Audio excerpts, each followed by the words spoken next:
I tell you, when I learned to drive, going back 25 years, 600 quid for a third party fire and theft insurance policy was considered quite expensive at the time.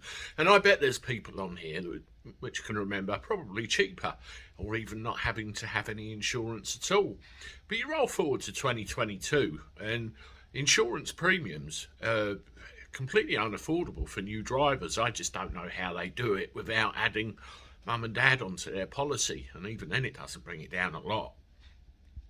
Now, they're a bit of a target really, particularly with the cost of living crisis that's approaching us, and we have to look to where we can save. And there's an interesting term that I came across, and it's called a ghost broker. I don't know if anybody's ever heard of it, but I never had, and I looked into it just now, and I'll tell you what I found.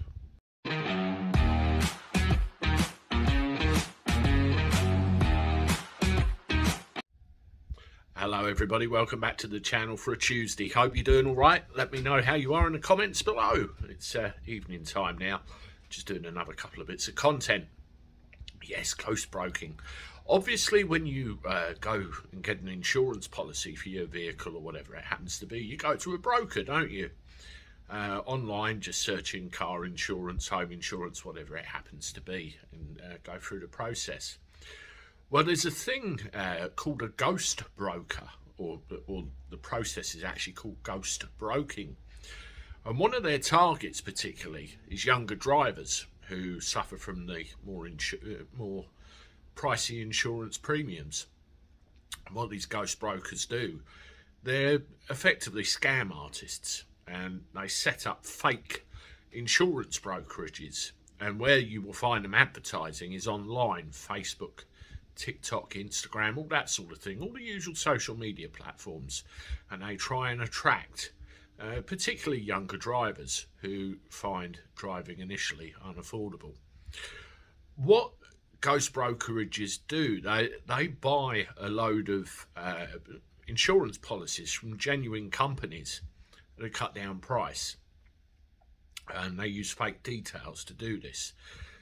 And then what they do, they resell them onto unsuspecting people, again changing the details and obviously upping the price a little bit so they make their profit on each policy sold.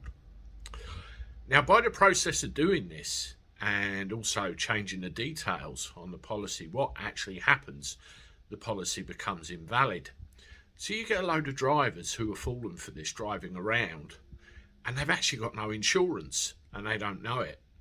So when you have an accident or something like that and the truth becomes clear, it's an awful situation to be in. The average loss that somebody suffers when they fall for this is somewhere in the region of £2,000. And criminally, you can be treated exactly the same as somebody driving knowingly without any insurance. So it's very, very bad indeed. So to look out for them, they're on Facebook, Instagram, Twitter, and all that sort of thing, really. And, you know, as usual, just double check everything before you take that leap. And pass this over to people if you've got young members of the family that want to get insured on cars, and make sure they don't fall for it. Simples. Anyway, I'm off. I'll see you with another one. Toodaloo.